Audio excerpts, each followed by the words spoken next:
Dažnas klausimas, kuo jie šaudo? Šaudo jie geliniais kamuoliukais. Geliniai rutuliukai, kurie yra ekologiškai, biologiškai skaidrūs, jie neištepa rūbų. Šie gėlių rutuliukai sprogsta nuo smūgiaus. Smūgis nėra stiprus, kad nesukeltų rimtos fizinės žalos. Taigi dabar norime pristatyti vieną iš populiaresnių šou automatų, kuris iš Assault RGP modelis, kuris susideda iš tokių dalių, yra papildomai šovinių įdėta komplekte, pats automatas. Jos svarbiausia savybė yra, kad jo šoviniai dedasi į šitą dėtuvę, kuris yra optinis taikiklis. Šitą optinį taikiklį prisiberia šoviniai, kurie krenta į apačią ir pasiduoda tiesiai į ginklą. Ginkle yra taipogi skylutė, kuri turite atitaikyti, kad šoviniai ten kristų savaime. Tai yra geresnis būdas, ne kad per prievartą juos reikia stumti, šoviniai iš tada labai sklandžiai įlenda ir šaudo sklandžiau.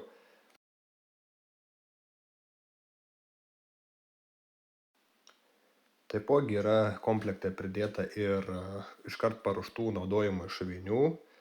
Tai reikia tik susirinkti vamzdį ir čia galite užtaisyti. Taip, ar yra neparuoštų šovinių, kur yra po 1000 vienetų. Kiekvienam maišelį, tai bendroji sumoje yra 2000, yra pridėtas atsuktuvas. Atsuktuvas reikalingas baterijai įsidėti į automatą. Baterija yra 7,4 volto, nes jis yra galingesnė ne kad kiti modeliai, kur turi tik per pus mažesnę bateriją. Taip pat yra pečio atrama, kuri yra reguliuojama, gali nusisukti į šoną. Prie šito modelio eina net lazerinis taikiklis. Ištraukus tą baltą plastmasinį dangtelį, kuris atitraukia nuo baterijos, įsijungiat ir, kaip sakant, dedas prie vamzdžios apačios, tai nusistato taikinį, gali šaudyti. Taip pat prie vamzdžio galo dedas dar toks pagražinimas, aišku, šaudymo efektyvumo nebesuteikia, bet vaizdo taip pat prideda.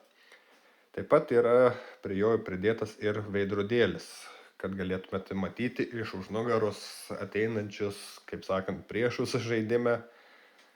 Arba paprasčiausiai jūs galite net nesidėti, jeigu jums maišo. Čia, aišku, komplektuojantės, kas kam kaip patinka. Video nelabai pavyko nufilmuoti, kaip toli nušauna, bet jie šauna apie 15-20 metrų, bet matot, kaip šaudo sklandžiai.